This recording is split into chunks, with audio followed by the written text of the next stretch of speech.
Your call has been forwarded to the automated upload system of The American Drill Report. At the tone, please record your message. So, hello, Hello. Andrew Katz. Um, Hello. you're familiar at this point with Call Forward? I am. I am familiar.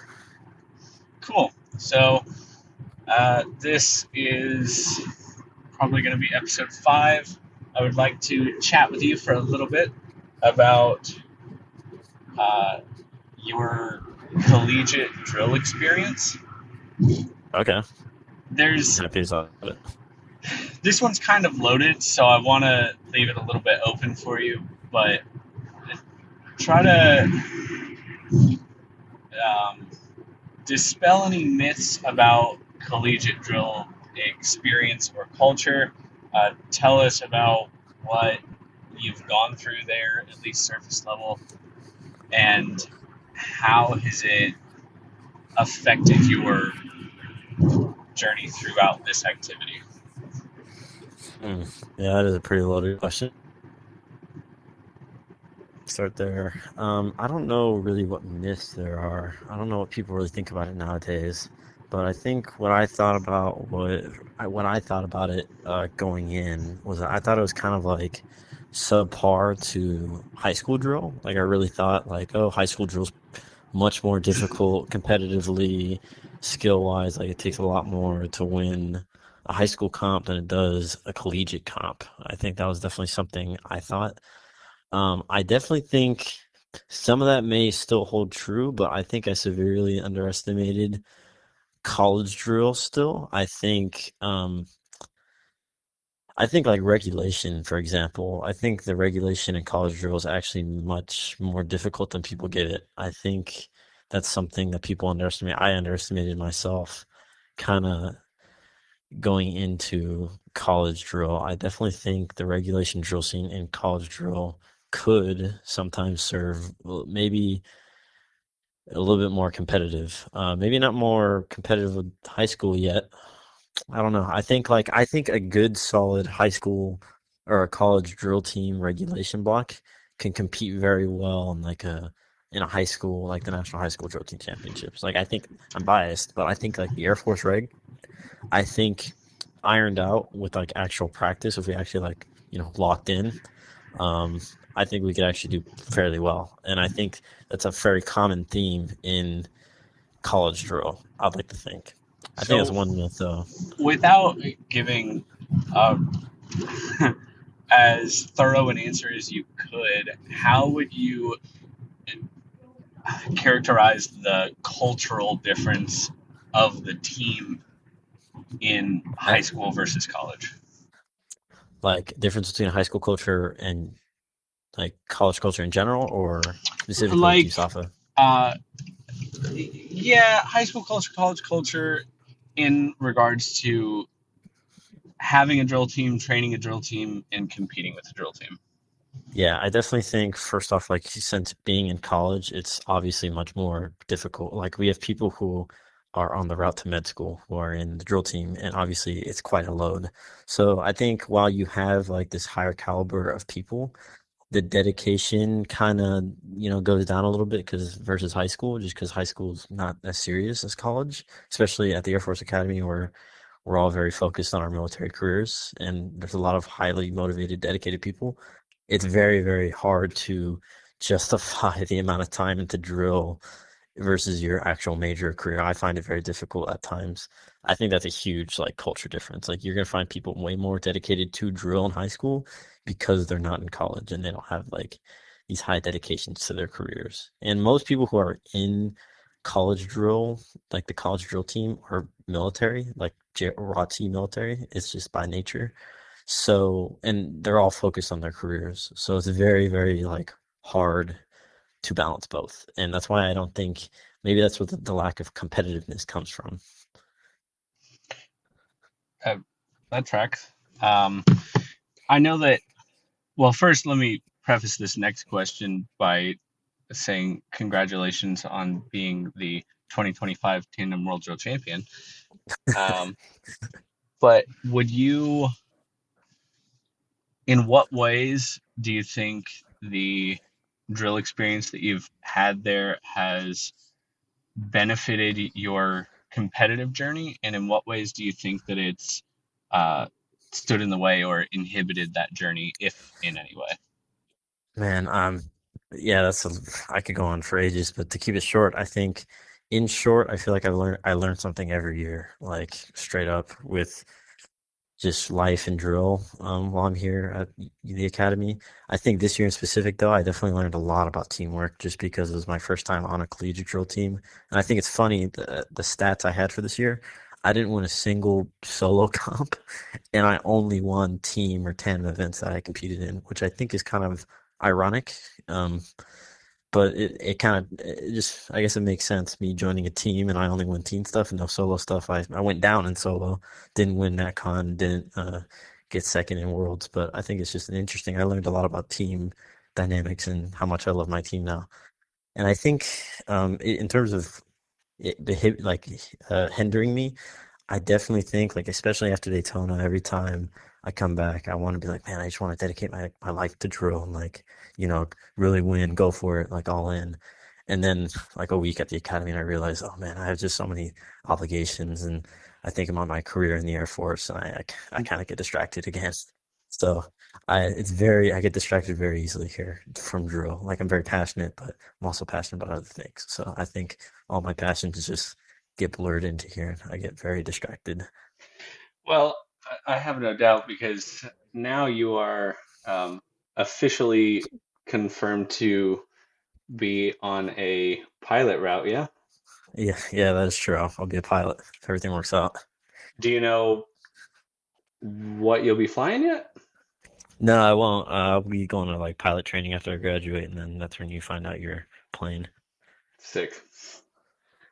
Um, if you knew everything that you know now, would you do the college drill team experience again? Yeah, I think 100%. I wish I would have done it sooner, to be honest. Part of me, like, I don't regret anything I've done. I really don't. But part of me does wish I would have started it sooner, really. It's just, I really like having a team. I've never been on a true team, like that competes reg and stuff like that, like reg blocks. Obviously, River City's always been there for me, but like I've never been on a team like this, and I really, really do like having that kind of support system, that extra support system, and it grounds me to a different style almost. It grounds me a bit more to focus on others and maybe not be a soloist mindset, if that makes sense. Oh, Kind of that be makes grounded a to lot of others. sense. Yeah, so I Um, think maybe not every solo driller is a good team driller, not every team driller is a good solo driller, but if you could combine the both and learn, I think it could benefit both styles very well. So, and that's what I've learned. I think I've helped my team a lot, learn and grow, but I also think they've helped me grow a lot as well. So no doubt. I didn't have any amount of bearings on anything in the drill activity until Air Force drill team experience, hmm and it even though I wasn't necessarily learning any moves that I didn't know how to do or couldn't do, everything from like uniform prep to how to look out for a team, having a big brother on the team, doing accountability checks, just like little things that I had yeah, never thought about before helped tenfold. yeah, Um, 100%. do you feel that your solo experience or that your uh, individual competitive experience has had anything to do with the success of the team in the last couple of years? I'd like to think so, but I guess I'll never really know. I was only in it for a year, but we did do pretty well. I think in terms, one thing my solo experience has definitely translated well is under pressure experience. I think I'm very well versed in not cracking under pressure as a team environment at the least.